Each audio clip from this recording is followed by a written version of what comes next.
Now.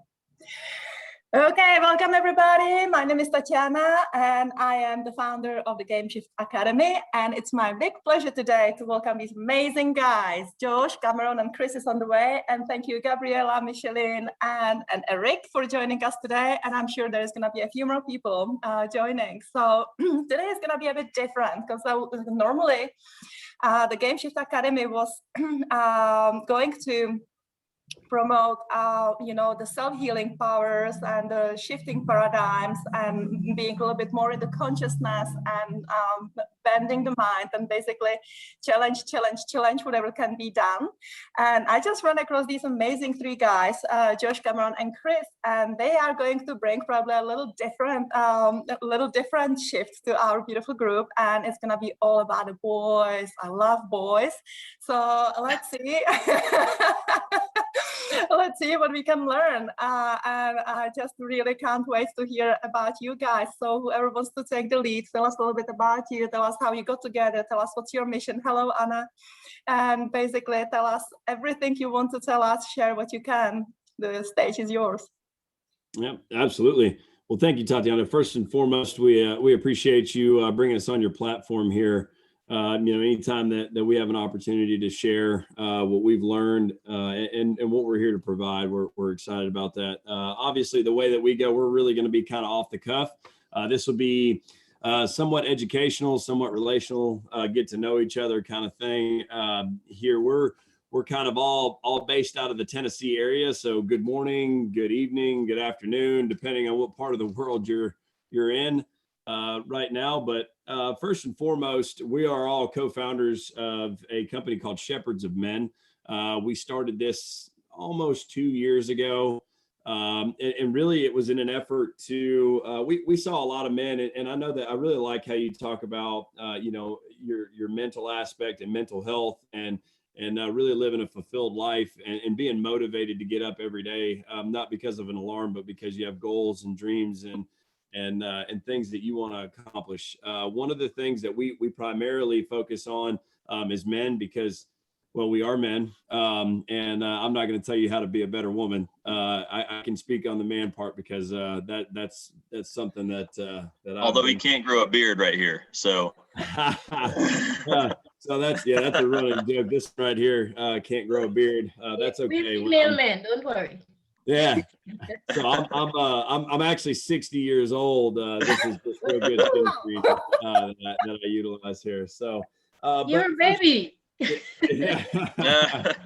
I want to introduce ourselves a little bit first, so you can get to know the different co-founders of it. I'll start off with you, Cam. You want to give a little bit of background and who you are? Yeah, for sure. Yeah, thanks again, Tatiana, for spearheading all this. It's been a great opportunity for us to connect with Game Shift Academy. Really excited about, the potential to add value to what you're doing here and really truthfully to gain value from what you're doing here. I mean, we're all about, we say this all the time. We run a podcast that's called The Movement. Again, everything is typically geared towards growing men. We do believe that the masculine role is very, very important, and that there's a lack of leadership these days. And, there's a big portion of that is males not stepping up to be men and to fill the role they need to fill for their families and their communities. But on that note, we started that podcast to kind of with that mission, but we understand that we are growing constantly all the time too. And a lot of those principles apply across the board. They're not just, they're not gender specific. So it's cool to have a diverse group on here. And I know this is going out to a lot of people, and we're just pumped to be a part of it. We really are. And looking forward to doing some more stuff in the future. But my background, Josh told you, we're out of Tennessee, United States. Originally, I'm from Mississippi, which if you've heard of that and you don't live in the United States, that's impressive. It is just, there's not much to it. There's like 8 people that live in the whole state. I left, so now there's 7. But, I kind of grew up like in the country, like old school mentality, had a fantastic father figure. Really my story is a little different than the other 2 guys. I had a great father figure in my life, great example, and learned a lot of things, sometimes the hard way because of my own decisions. And my dad just always made sure that he prioritized his responsibility to raise a man as opposed to his the ease of just appeasing me all the time. And it's not something that I really enjoyed during those formidable years. But as I became an adult, I really looked back and understood and respected that. And now I have 3 boys. So I really just try to copy a lot of what he did. So I think he did pretty good. I think he ended up with a pretty good product. So, but I moved to Tennessee about 15 years ago. I met my beautiful wife here. My wife's name is Tanya. And we started a family here. Like I said, we've got 3 boys. Our background is in all kinds of different things from sales and management. But we've been in the personal development game for ourselves for over 15 years and got introduced to that by some fantastic mentors that are still a part of our life. And we just really understand the value of having mentorship in our life and focusing on personal growth. And at some point, and Josh will probably talk some more about this, we realized that, there's a portion of it is putting in. You can fill your own cup, but when your cup starts to overflow, it's good to make sure that that's overflowing intentionally into other people that can grow from it. So we're really big believers in filling our cup so that we can pour out into others and add value to others. And we believe that God put us on this earth with a mission to go out to do that, to touch people's lives, to influence people in a positive way. So that sounds very nice. I like the idea of the full cup that is actually overflowing onto the others. Welcome, Chris. That's the 3rd guy we were missing, so we're not missing anyone right now. Hello. Not missing anybody. And with that, let's go ahead and put Chris on the spot. So Chris, we're just kind of introducing ourselves and giving a little bit of our background to all these folks. So I'll let you rock and roll with that. Perfect. Sorry for being late, guys. My name's Chris. I am born and raised in Tennessee, United States. And I actually been in sales, done some business, and own my own transportation business now. And we focused on creating shepherds of men. Being a part of this, the movement is our main passion and goal in life, and just impacting people, which lines up perfectly with my mission in life in general. Is just to leave a legacy worth of significance that I can pass down to my kids, where they can follow in my footsteps, hopefully, and do the same thing. So beautiful. How about Josh? What's Josh's story? So yeah, mine's slightly different. I grew up personally without a father figure in the household. I grew up with a single mom that was a very strong single mother that decided that she had to make up for both. So I didn't get away with much. Learned a lot of good things and was very blessed to have run into some pretty influential mentors in my life that stepped in at the right times, which I believe, and this is one of the staggering things here, is that 43% of young boys are raised by single mothers in their households. It's a huge problem that we have today, and a lot of that has to do with men not stepping up and fulfilling their responsibilities as men. That has left that deficit there. But I was part of that. I was fortunate to find individuals that were willing to step into my life, mainly through sports and things of that nature. But what I did realize from that was with that deficit comes a hunger or a need. So a lot of young men are looking for that kind of mentorship. They're looking for the leadership in their lives. They're attracted to that. That's the law of attraction that happens there. And what kind of sucks about it is those young kids are not mature enough to find the right association or the right mentorship. So they turn to, drug dealers or, whatever is prominent in their society or whatever's easy to get a hold of. And they're not mentally mature enough to pick the right direction. So my background personally is in engineering. That's what I've done for several years now. But engineering and a lot of physical fitness and things of that nature. I'm very, very big on a healthy lifestyle, exercise. I'm in the CrossFit world now, predominantly. But I'm a firm believer in growing yourself. And Cameron put it very well when we talk about overfilling our cups. The same thing. I spend a lot of time on airplanes traveling and things of that nature. And if you notice, they don't ever say, hey, when the masks fall, grab it and put it on your kid. they tell you to put it on you first. And the reason for that is if you pass out, you can't help that kid anymore. Same thing happens with just leaders in society, right? And I imagine everybody's on this call right now because they want to get better, they want a more fulfilled life, they want to be happier, whatever it may be. And as leaders, it's our responsibility to kind of fill our cups personally, which means that you're putting in constantly good content, you're exercising regularly, you're making sure that you're healthy, you have a high energy level when you're around people, because that kind of stuff is infectious. And what we found was if we can build a program internally and be leaders in the environment and stop talking about statistics and start changing the statistics, that's something that we wanted to take on as a personal responsibility.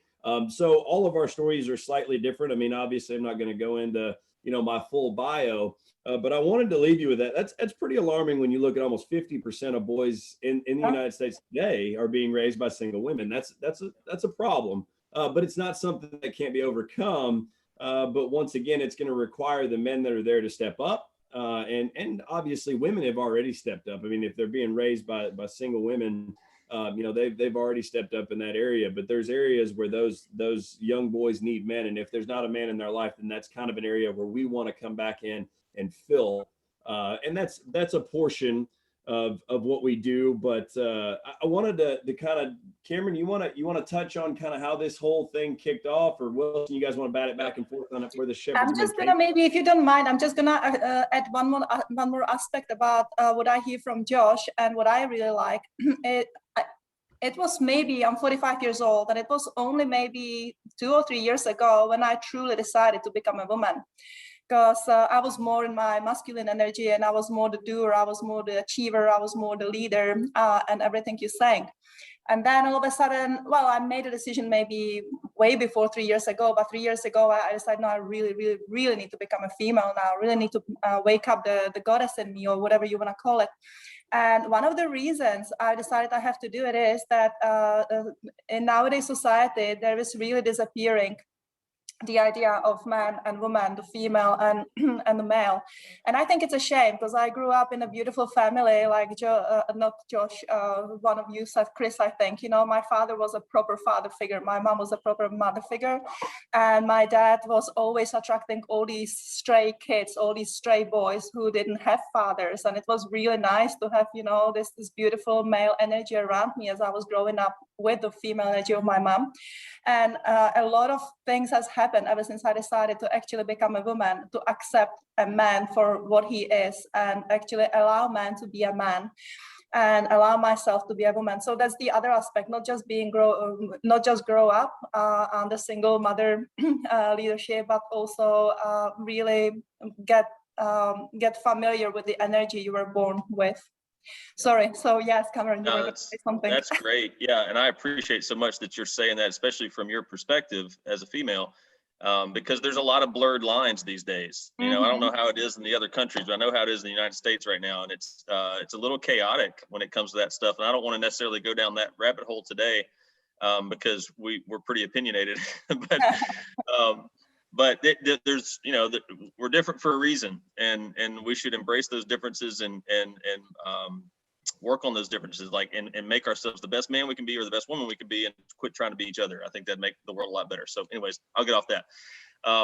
But to kind of tell you, yeah, Josh knows, we'll be 45 minutes of me on a soapbox. But kind of the way we got to know each other, to give you a little bit of our background of how Shepherds of Men came together as an organization. Chris and I knew each other first off, and we did some other business together. We've always been entrepreneurial. We were working in the e-commerce space and networking and things like that. And Josh came on board with that through a connection of those two guys. And we developed this great friendship. We're very like-minded. We're wired the same way. We enjoy being around each other, and it became a brotherhood very quickly, which was not something we were looking for necessarily. It just happened. And even our wives are all best friends. Our kids are all about the same age. Josh just had a little girl, so we finally broke the mold. We've had all boys until that point.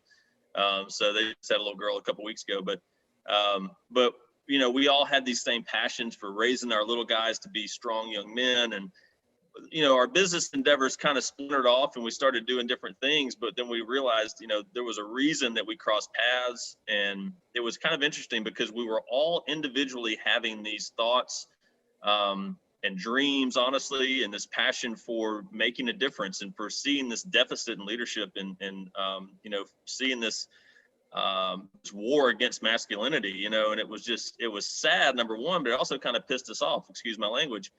And, I was wanting to do something about it. Josh was having these thoughts on his own, wanting to do something about it. Chris was doing the same thing. And we started talking together and realized, oh, wow, that must mean something.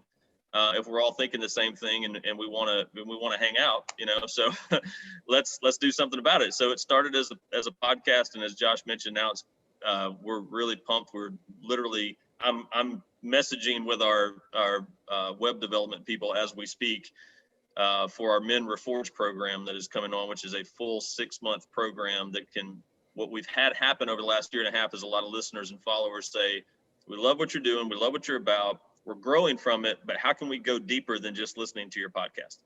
And we figured, well, we should probably create something. These people are hungry. They want to do what we're encouraging to do. So let's create something that they can get involved with. And that's where Men Reforged came from. And we probably won't get into all the details of that, but it is quite literally what we believe the ethos of becoming an influential man. And we're excited about being able to deliver that message to the world and to be a part of that. And we also understand that iron sharpens iron, so it's making us better as we're doing it. And that's maybe even more exciting. I'm just going to have a little question because from my little experience with the online world, when I'm seeing in the engagement of men and women, or even in real life, like I'm living on an island, and it seems like women seems to be way more proactive when it comes to like get together or answer questions or even wanting to self-develop, because obviously I work in the field of self-development and speaking to women seems to be a little bit easier unless the man is ready. If the man is ready, then it's a wonderful job. Then it's easy. But it seems like it's not so easy to find a man who is ready to change. Well, it's because we have big egos that get in our way. We're all with the bit to answer that one. Yeah, I mean, we do. Even our ego shows up right there. All three of us want to answer that question. And if you can keep your ego in check and control it, it's a powerful thing and it's a necessary thing. Our egos are good and they can be an asset, but it's one of those things where I'd rather control somebody that's moving. When I say control, I mean guide somebody that's moving as opposed to try to get somebody to move. But that's the issue with dudes. We think we have it figured out. We don't need any help. I got this kind of mentality. And so it's harder to be vulnerable as a male in a lot of cases. And you're right. I mean, a portion of the people that come to us are broken, which means they've reached a level of where they don't have any choice but to be vulnerable. And then there's another portion which is smaller, which is growing, which is finally decided, you know what, I'm sick and tired of being average. I'm like just the day-to-day mundane BS is not my jam anymore. And I want to do something. I want to be influential. I want to make a difference. And so they're looking for somebody to connect with or someone to connect with so they can make that happen. But you're absolutely right, which one of the interesting things about our mission so far is that about 45% of our followers are female, which we never in a million years would have never guessed that. But we get so much feedback from them about this is so helpful because I have a son, or this is so helpful because I'm trying to work on some things with my husband or whatever, and so it's a neat little, I don't know the word I'm looking for. We didn't expect it for sure. Yeah, that's awesome. Yeah. Yeah, it's crazy how that correlates too. I mean, when we just talked about one of the statistics that we dropped at the very beginning of this, 43% of households that have boys in it are being raised by single women. 45% of our following are women. Yep. So there's a need there for sure. But I think that society and Tatiana, that's a great question to ask, because I think from a male's perspective, for some odd reason, society has put this thing out there that you're supposed to have everything figured out. You're supposed to know what you're supposed to be doing. You're not supposed to need help if you're a man. You're supposed to be able to open every jar in the refrigerator, right? You're supposed to have these things, figured out and taken care of. But the problem is we don't promote men within associations of other men that help iron sharpens iron, kind of like Cameron was talking about. There has to be a certain level of vulnerability where you can get into a group of men that are better than you in different areas and go, listen, I know that you're better than me over here. I want to learn from you as much as I can, or I want you to stretch me where I need to be at. And that goes for everything with men. I mean, even with the doctor, I mean, you can go talk to a doctor and they'll tell you a large majority of people that come in based off of concerns and stuff like that are women, because men are like, it's all right, I'll just die. I would rather die than go to the doctor and find out what's actually wrong with me. And that's the truth. But Eric's raising his hand. I'm the same way, Eric, dude. I'm the same way. I'm like, it'll be fine. Rub some dirt on it. Yeah, I'll be good. Which is, I think, to a certain extent, some of that is good, because I think as a man, your responsibility is not to come in and dump all your problems, on your wife and your family and stuff like that. You should be able to handle some of that stuff internally, but everybody needs an outlet, and that's why the association is so important. That's another big aspect of Men Reforged. Just like you built a group here, our intention is to build a community of men that lift other men up and hold other men accountable as well. There's two sides of the coin. So that's a great question. I'm glad that you asked that. So how do you do that? So what exactly you actually trying to do? Do you have some step-by-step program for them, or how do you actually pass your message on to the guys, and what is the message?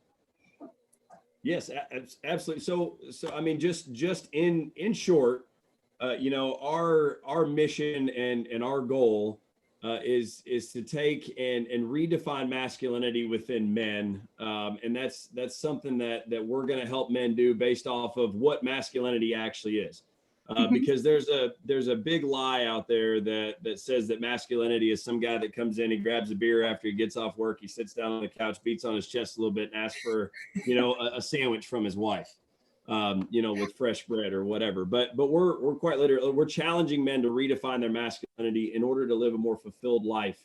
And we have 6 steps that we call the ethos of an influential man, kind of as Cameron alluded to, that are simple, but they're not easy, right? Some of the hardest things that we do are the daily tasks that are required to build upon and to create that fulfilled life. To where you look back, and we call it the slight edge. And I don't know if you guys have ever read that book, but it's a very, very good depiction of what happens when you do the little things right every day. So what we call the Men Reforged program is the ethos of an influential man. So there's six different characteristics of an influential man that we're teaching men how to master. So things like how to create a great association around you, how to develop tenacity, how to be relentless in your approach to what you want in life, how to have proper etiquette. There's a lot of things from the old gentleman's mentality that have kind of gone by the wayside, right? Like pulling out a chair for women, simple things like that. We talked about putting up a shopping cart at the grocery store. Instead of throwing it up on the curb so somebody else can get it, taking the shopping cart and putting it away. I mean, just very simple things like that, and very practical things that, for lack of better words, you earn your pillow at the end of the day and you sleep well, because I think every man's peace of mind is his pillow. So if you can lay your head on your pillow at the end of the day and feel very confident with what you did, what you accomplished, and how you grew that day, then you're going to live a more fulfilled life, which in part makes you happier, gives you more energy. And then you can create that law of attraction where people around you start to become infected by your happiness and your energy. So, well, and ultimately it's example, Josh, not to cut you off, but that's what it comes down to. Our responsibility as men is to be an example. We do believe that we do have a responsibility and a role. So we don't believe that we can just fluff off and take days off and things like that. And by that, I mean, like, have a day where we're just like, it's okay if we're, sloppy today. It's okay if we're not making good decisions today. It's really not. I mean, we've got our wives looking to us for leadership. We've got our kids looking to us, and we've got our full communities. And so the shopping cart thing was something we talked about early on in our existence, and really caught a lot of traction because it is something simple. It is something practical, but it's also, in our society today, we see a lot of people that just don't care. They have a lazy mentality that's really selfish, and it's all about being selfless. and understanding that I'm putting the shopping cart up, number one, because it's the right thing to do. Number two, because there's somebody else that's watching me that needs to know that it's the right thing to do. That's wonderful. I'm going to give you one question because I very much resonate with what you say. I definitely like kind of old school things, you know, like you said, like pull the chair for a woman, this and that. Unfortunately, many women nowadays do not appreciate it. I do. And so I definitely like old school. But I also like, you know, the new age ideas. So is there, my question might not be super clear, but my question is somewhere around like what are the principles you really enjoy when it comes to old school, and what are the principles you really enjoy about the new world, new life? Because obviously you know, the noble style that you're explaining, that's beautiful, and we should be helpful, not just as a man, even as a woman I can actually do a good stuff, right? Because I don't need to be a man for it, you know, to work with the shopping cart and stuff like that. Yeah, so basically, what is the old values that you really like, and what are the new values that comes with the new age? Well, I'm glad we don't have to ride horses anymore, so that's do. part of it.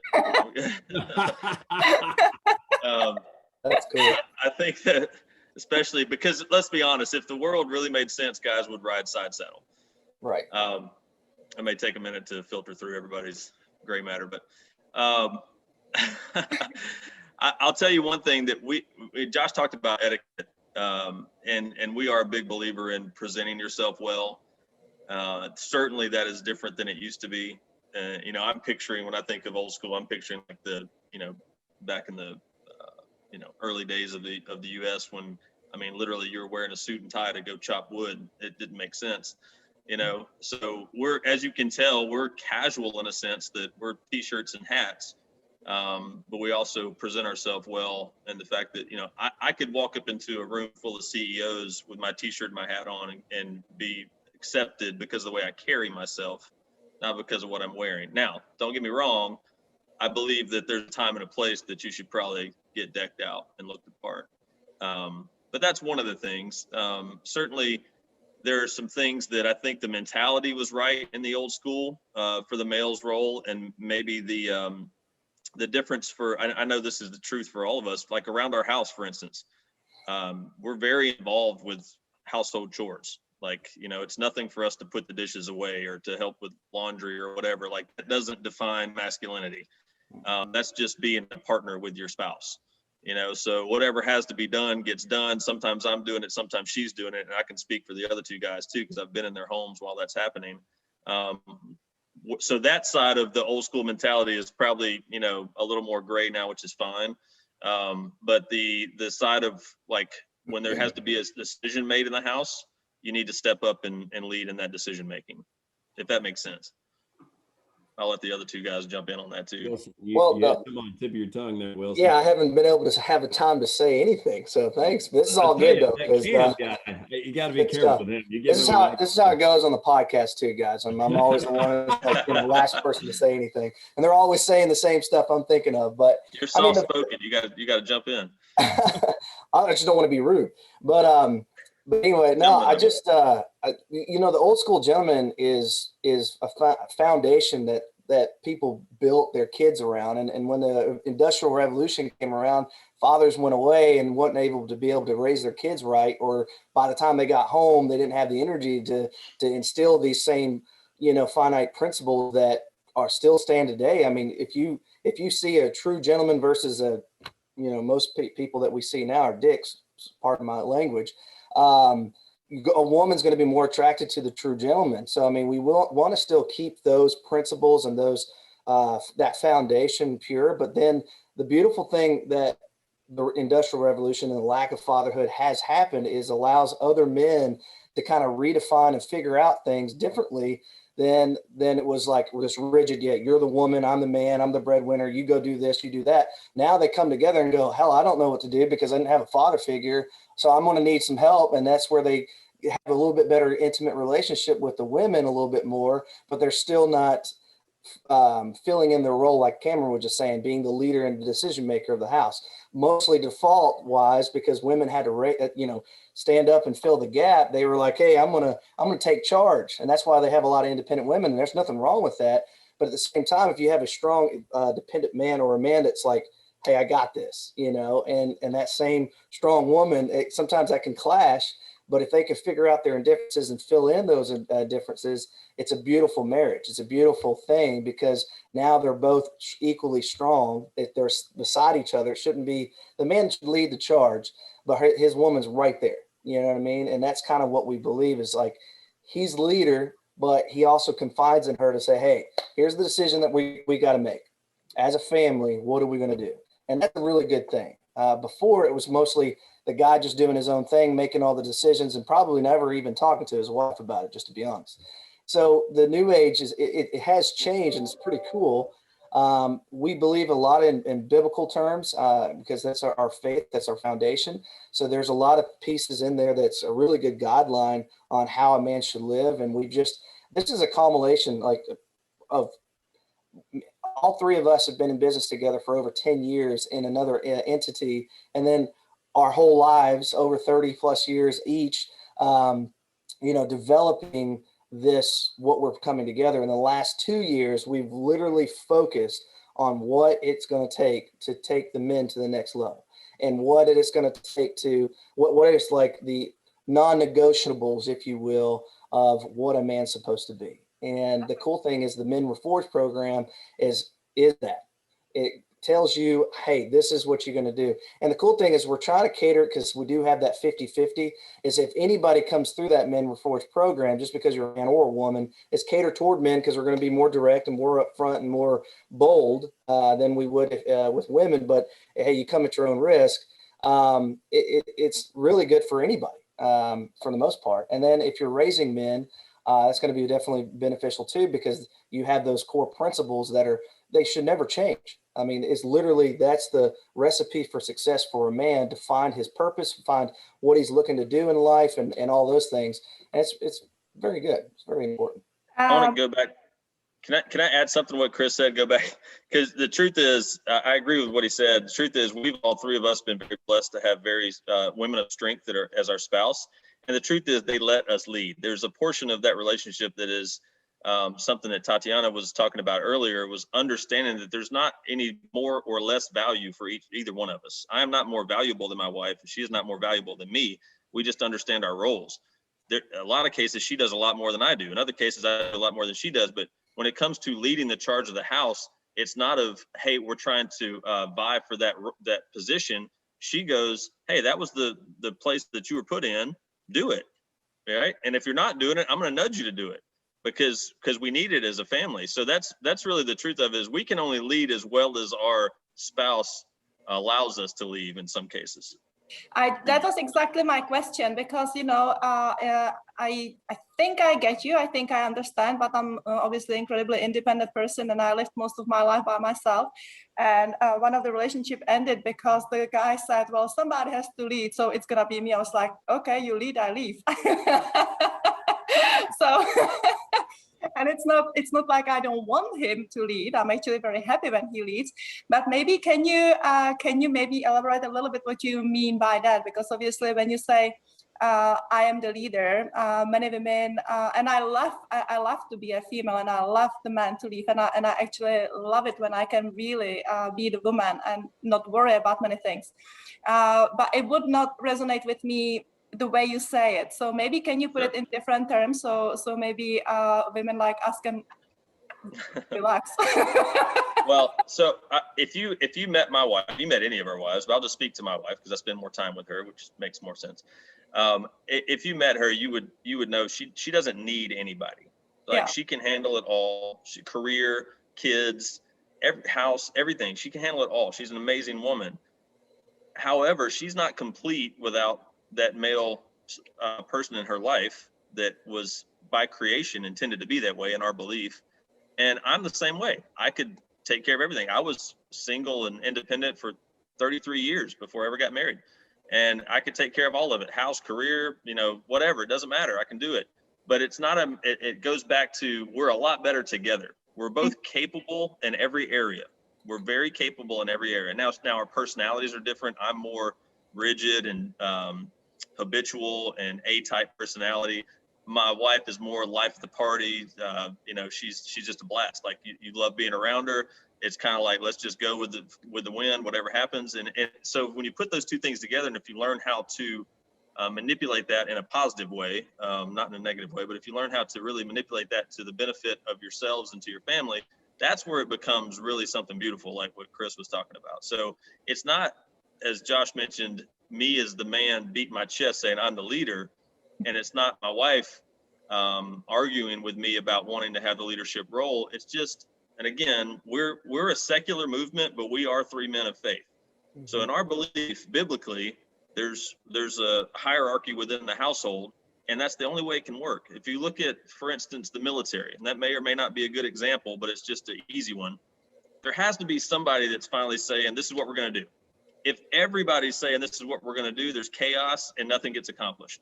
So there has to be that person that says, this is what we're going to do. And there also has to be everybody else going, you got it, let's go. We got your back. And that's where the relationship comes in, where when a man will actually grow a set and lead his family like he's supposed to, a woman will respect that and follow until he starts doing something stupid, and then she won't. Right? And I wouldn't expect her to. So we got taught a long time ago to follow principles, don't follow a person. So if the principles of that leader ever fall out of line, you can't follow them anymore. Like, I don't expect my wife to follow me just because I have male genitalia. I expect my wife to follow me because I'm a good example and because I have her best interest at heart. Right? I think that sounds a little better. Like, it's more like agreement, like you're all riding the same wave, but Yep. you're the one who actually says it aloud, kind of thing. And basically, you probably wouldn't be saying things that wouldn't serve. And you know what? Maybe what you're also trying to say is that the decisions you're taking are in the best benefit, first of your wife and kids, and maybe secondly, best benefit to you. So well, you're always putting yourself last. Yes, as the man, I think Yeah. you're putting your family first. You're just leading the charge for them. Yeah. I think when you say it this way, it makes to me a little bit more sense that the decisions you make are actually for the benefit of the family, for the benefit of the others, and obviously they benefit you somehow. So there is no reason for the family not to disagree with you. And, Right. And you know, to me, it kind of reminds me of the tribal living, because back then, when or even the native people, I mean Indians in the sense of native people, or whatever Aboriginal people, that's basically how they rule. They have their leader, they have their chief, but basically the chief is chief only as long as he serves the community. As soon as he would be serving himself, I'm not political, but we see how it works when it's not a tribal situation. Sure. So. Yeah, it's really obvious when the leader is serving himself. Yeah, so I guess what you're saying is that you're the chief of the tribe, and whatever you do is actually in the best benefit of the tribe, and that way I totally resonate with it. Yeah. That's a great explanation of it, and two, kind of humorous, but maybe a little true. If you've ever watched the movie Inception, I mean, honestly, probably my wife just whispers things into my ear while I'm sleeping, so I just so she probably just programs me to how she wants me to be, anyways. Sure. I always think about that movie, My Big Fat Greek Wedding, where she's like telling the daughters, like, yeah, he may be the head, but I'm the neck. So the neck turns the head. That's what we say in the Czech Republic. Yeah, that's what we say in the Czech Republic. Well, I mean, it's built on trust, though. You got to think about that too. I mean, you can't like, as an independent woman who's super strong, they can't just confide in a man if they don't have his trust or her trust. Like, it's a two-way street. So that's where y'all have to be on the same sheet of paper, or same sheet of music, speaking the same language, and talk that out. I mean, most cases, though, the communication is what suffer. Like, people just don't communicate, and they automatically think that you're supposed to know. No, that's not the case. I mean, because I tell my wife all the time, you don't tell me, I'm not going to read between the lines. I don't know. You got to shoot me straight. I'm dumb when it comes to this stuff. I was like, you just got to tell me, and then I can digest it and then make the decision. And also, this is for me and my wife, and now each person's different. So, but for her to make a decision, and if it happened to be a bad decision, that would weigh on her for a very long time. Okay. But for me, if I make the decision for the household as the leader, because I'm supposed to lead, I can live with that decision. If it was a bad decision, I can live with it. Where she get ate up, and that's the difference between how a man thinks and how a woman thinks. Women think with their feelings. And it's a good thing because they're more in tune to their guts. So whenever I ask my wife, like, hey, we want to make a decision, I'm thinking about doing this, what does your gut tell you? And she'll either say, I don't have a gut feeling, or she'll say, yeah, I don't think this is a good idea, or yes, I think it's a great idea. Let's go. And that gives me a little bit more sound of information. If she says no gut feeling, I just have to go off of logic and what I think is best for our family. Right. So it's a good mix. But that's kind of why it's easier for a man just to get over it. Like, heck, the three of us could get in a fist fight one day, and the very next day we'd be like, hey, boy, let's go get a glass of bourbon or whatnot, and we'll be good. Well, if a woman and another woman got in a fight, man, they gonna be seeing each other anytime. They like F you for the rest of your life. You know what I mean? I mean, it's just kind of how it is. It's how we're wired.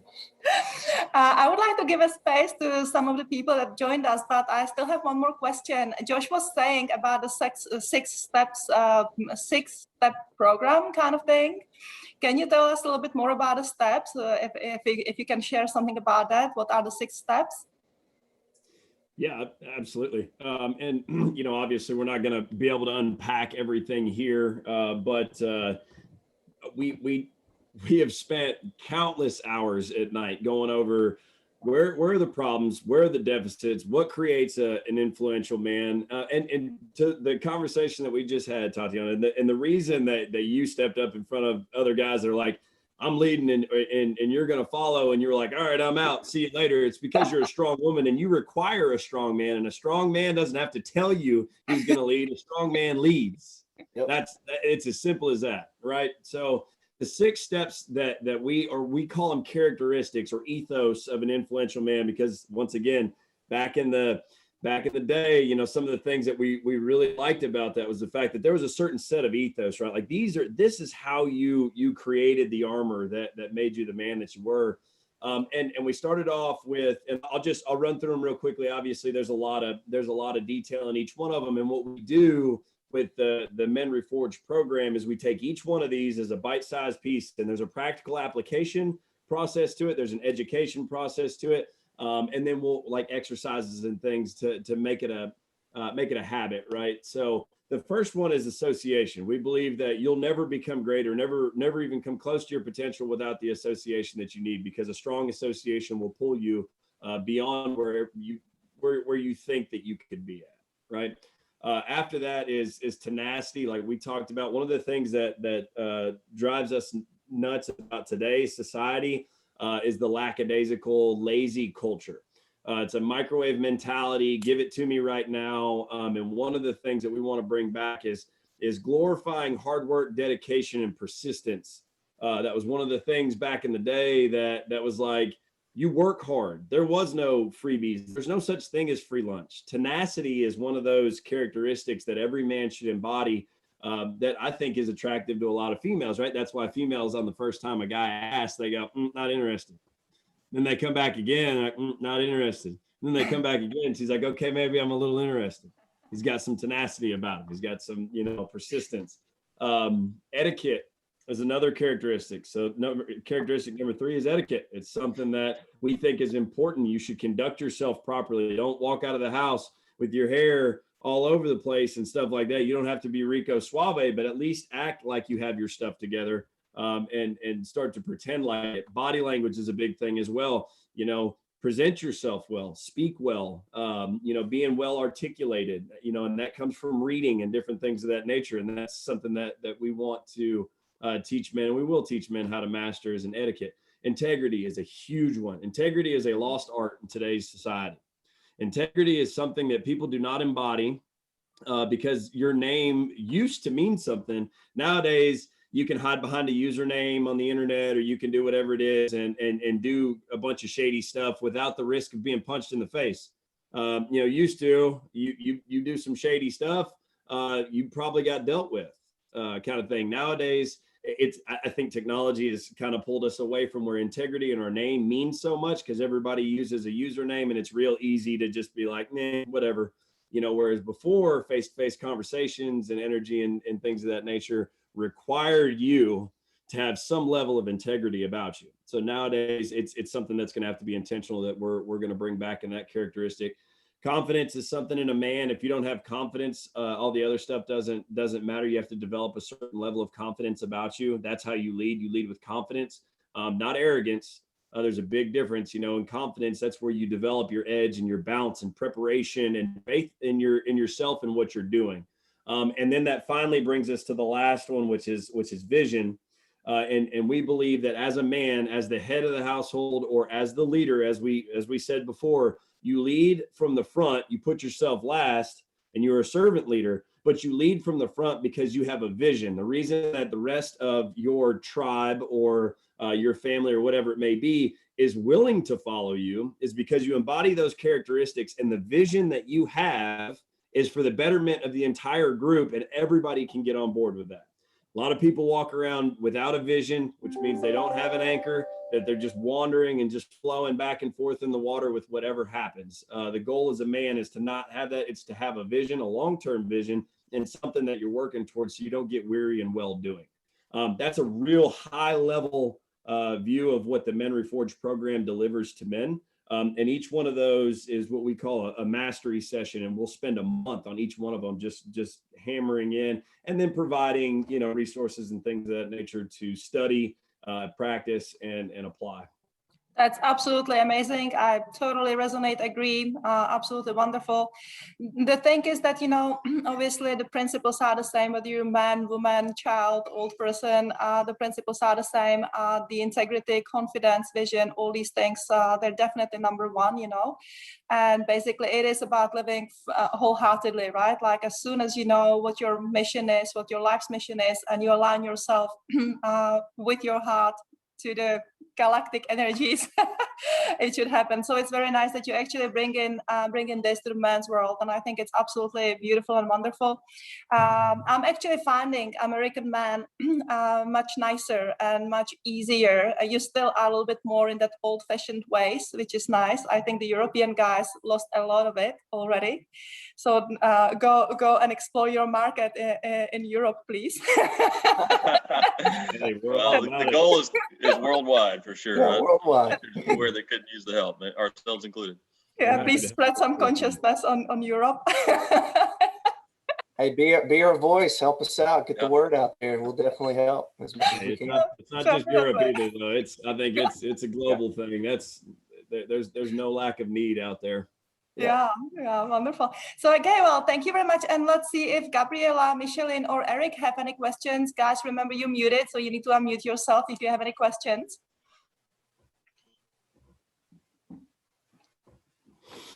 I think Eric's pulling the trigger. Yeah. Unfortunately, we don't get to meet your wives. So, it is unfortunate because they're way sharper than we are. Because Yeah. I have no doubt in my mind that you are the figurehead of your family, but I'm not, unless I really see them and what they're doing, I don't know it, I can't make a judgment if you're really in charge or they are and just making you think you are. Like Some women are very good at that. Hey, you can follow us on our Facebook. Plant the idea, and it was your idea, but it was really her idea. But I think that's Then it exactly gets what done. But I think that's exactly what we said, that the role of, I think what the guys are trying to say, that they're the chief of the tribe. And as a chief of the tribe, they try to make the tribe happy. So obviously, if the tribe isn't happy, if the wife isn't happy, they're not going to make those decisions and make their life miserable. So I believe they have good lives, and their wives like to be with them because, me as a female, I really like it. But it doesn't happen often to me to be in a relationship where there is some load taken off me, whether it's, finances, whether it's making decisions. Basically, not many guys allow me as a woman to ease into the woman. Many of them want me to be as strong as they are, to be on the same level as they are. And it's really not that I can be, but then I can be by myself. And I think the fact that these guys have families, have children, and they seem to be confident. I actually see 3 strong, self-confident men. And even if they play it for the next hour, they play really well. So So I can only imagine the ease their women are experiencing when they don't have to make all the decisions. Like Josh's mom, she had to be the mom, she had to be the dad, she had to be everybody. You know, even if she had a 70% man, not like 100% man like these guys are, it still would be a lot of load taken off her, and she could do a lot of stuff. So I believe what they say, basically. And Eric, hey, I appreciate you saying that, and that's a valid comment. I'm saying I don't know for sure. Yeah, well, how could you? I mean, we just met. I know less about you. But We just I started understand the concept is good of somebody taking responsibility. Mm-hmm. Yeah, I Because was just gonna say I appreciate you saying something. What I can see is like you must all be great matches with your partners. For sure. Your wives. Yeah. Yeah, and if you met our wives, you would know you can't be a weak little boy and be married to them. I mean, it's just not going to happen. They ain't going to stick around. Yeah. I love to tell you that everything's perfect, but it's not. And I 100% have deficits that I have to work on, but I'm aware of those. And I think to your point, Eric, it is a give and take in the household. And ultimately, I have the tiebreaker. That's kind of the big thing in my house, but I've earned the tiebreaker. It's not necessarily me coming in and saying, hey, like Cameron said, I got male genitalia, so I get to do this. I've earned that through a lot of the responsibility that I've taken on my shoulders. But at the same time, you know, there's a large percentage of things that are, you know, my wife's decision. You know, like, hey, listen, I'm going to leave this up to you. If you don't want to make a decision on this, I'll make it. But I'm not going to force a decision on you either way. How would you like it? Mm-hmm. Well, I would like it like this, or I would like it like that, or whatever it may be. But that's a great point, Eric. And I'll tell you, in this business where we're starting to figure out where we're at, like I said, I've got an engineering background, and this is somewhat new to me being in this area. Is there's a lot of posers out there. That's another thing that kind of aggravated us about this world is somebody will rent a Lamborghini and sit in front of it and call themselves a leader and an influencer and stuff like that. And then they've got to turn it in afterwards, and they live a lie, right? They talk a good game, but then when they, you know, afterwards, there's an empty shell there. So I couldn't agree more with the statement that you made. But that was the whole reason we started Shepherds of Men, is, as Cameron alluded to earlier, it wasn't just to talk a good game, but to be a good example and to live that example. And when we stepped out here, it was like, all right, we're in a glass house now. Yep. We better live what we're talking about. Yep. And I will tell you, if you're open to it, we'll do this again, and we'll have our wives on here, and they can call out all our BS. Yeah. Well, I don't think there's much of it. I did like the insight about you know, taking responsibility and how men can take responsibility for failures more easily, or conflicts. I've seen this before about, like a woman who will have this argument and it will go on for 20 years, what seems very simple to a man, but it's just every time they see each other or even get close to each other, they want to kill each other. Yeah, so that was interesting. And I think you're totally on in etiquette, and it's here too. I'm in Prague, the Czech Republic. And yeah, I hold the door open for old ladies, and they're almost gonna fall down because like nobody holds the door open for them. Czech Republic is really not a good example of like a good I don't know, but either man. It's better probably like where you're from, or it's like smaller towns and villages than in Prague. But it's like here, like it doesn't really matter if it's a guy or a woman. They'll like almost slam the door in some old woman with the cane's face. So like when I hold the door open, they're in shock and they're going, oh, and thank me like 5 times. And I'm like, it's nothing. It's just like how I was raised. Like you hold the door open. Well, I'll tell you, Eric, one of the things that was really, really revealing to us is we do some service work and stuff like that. We had a tornado come through Nashville just recently and really tear up a lot of stuff. And and do a lot of damage to a lot of people's houses. So we donated some time on the weekend to come in there, cut some things up, move it out for no other reason but to help out the community. And we were talking to an elderly couple that wasn't even home. We just found a house that had a bunch of damage to it, started doing some work. They showed up, their kids were there. Their kids are probably in their 30s or 40s, broke down like crying, full on crying, because they didn't know how they were going to get all this stuff cleaned up. Insurance didn't cover everything or whatever. And we were just out there helping, but we got to talking to the wife a little bit about what we're talking about. And she was so ecstatic that somebody was doing something about this. Like she saw it. She was like, the thing today is men don't understand respect. Men don't understand respect for women, you know, and it was one of those things where it was just, and it was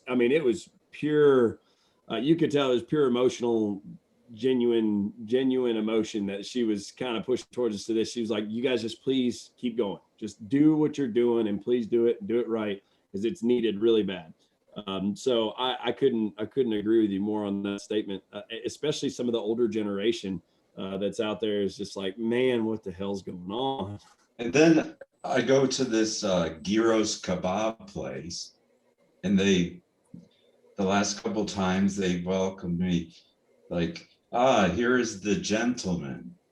So I don't know if they're making fun of me. You're building a reputation. Like how I carry myself, or they actually mean it, or everybody else just acts like some gangster or whatnot.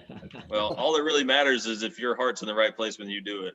So yeah, but I believe in balance, but that's kind of because I'm a Libra too, perhaps. I am too. But you know, I don't want to be with a woman who can't tie her own shoes.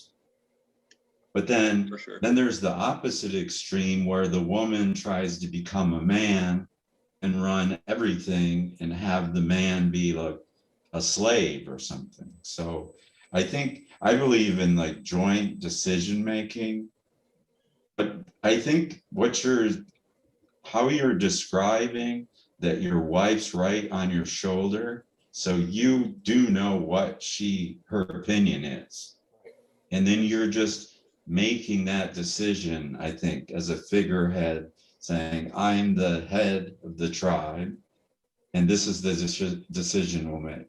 And you'll know beforehand if she's not going to like it, right? Oh, yeah, 100%. Definitely know. You know where the doghouse is. Yeah.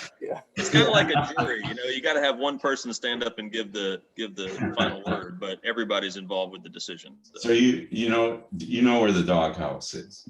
Oh, yeah. Been in there several times. And the couch. Yeah. That's one of the adverse things to being the leader, right? You get all the arrows, you know, that, and it should be that way, right? You know, there's a reason why Alexander the Great was considered Alexander the Great, because he led from the front. He took the arrows. He didn't stand in the back, tell everybody to run. He was up front leading the charge. Same thing happens, you know, and there's times where I have to make decisions, and then afterwards my wife is like, what the hell were you thinking? And then there's times where my ego has to drop a little bit, and I have to look at her and go, you know what? You're right. I probably should talk to you about that first. Or, you know, I thought that was the right decision, but I learned from it, you know, kind of thing. And then I had to learn how to listen, man. That was my problem. I'm a talker.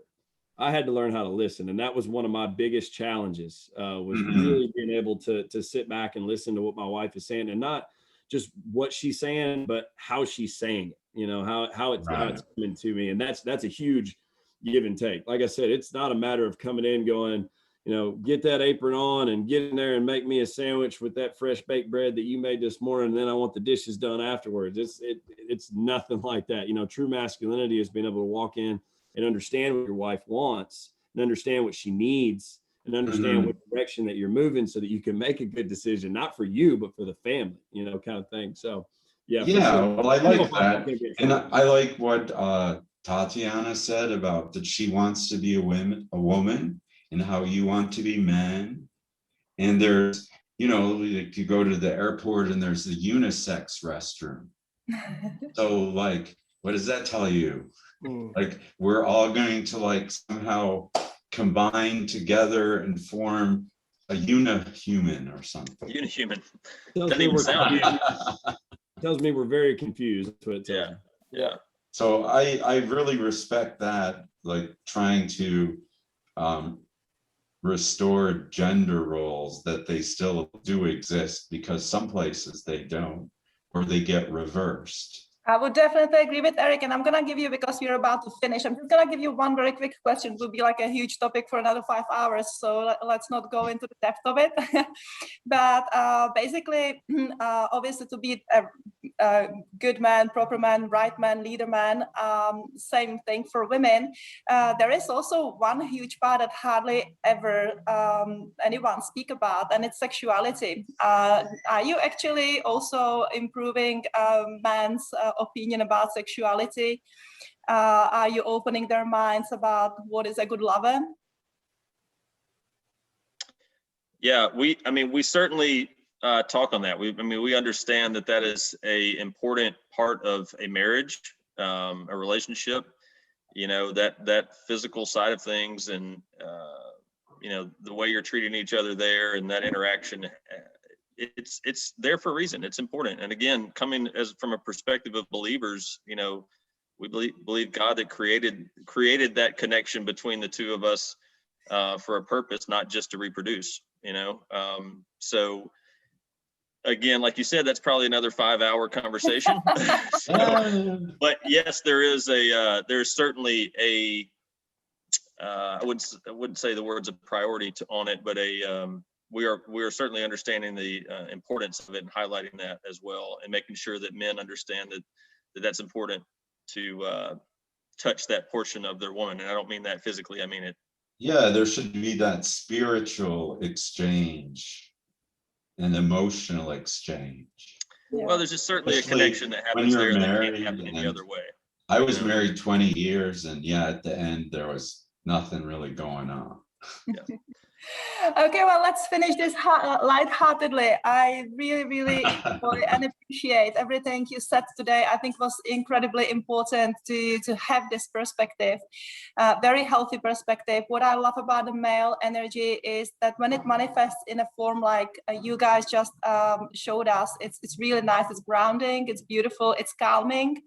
And actually, when the masculinity is exercised in a true way, it's really a beautiful experience, I think, for anyone, whether it's a man or a woman. So I would love to thank you very much for that.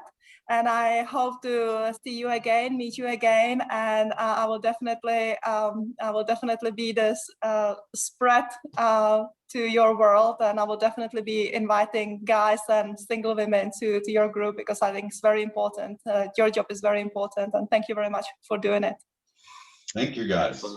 Yeah, thank you for having us on here, and again, for putting all this together. Eric, Michelin, Gabriella, we had some others that were on. Thank you guys for joining us. I hope it added value to you, and anything we can do in the future, we're all in for it. Absolutely. Okay. Thank you very much, guys. Thanks a lot, and see you soon. Bye-bye.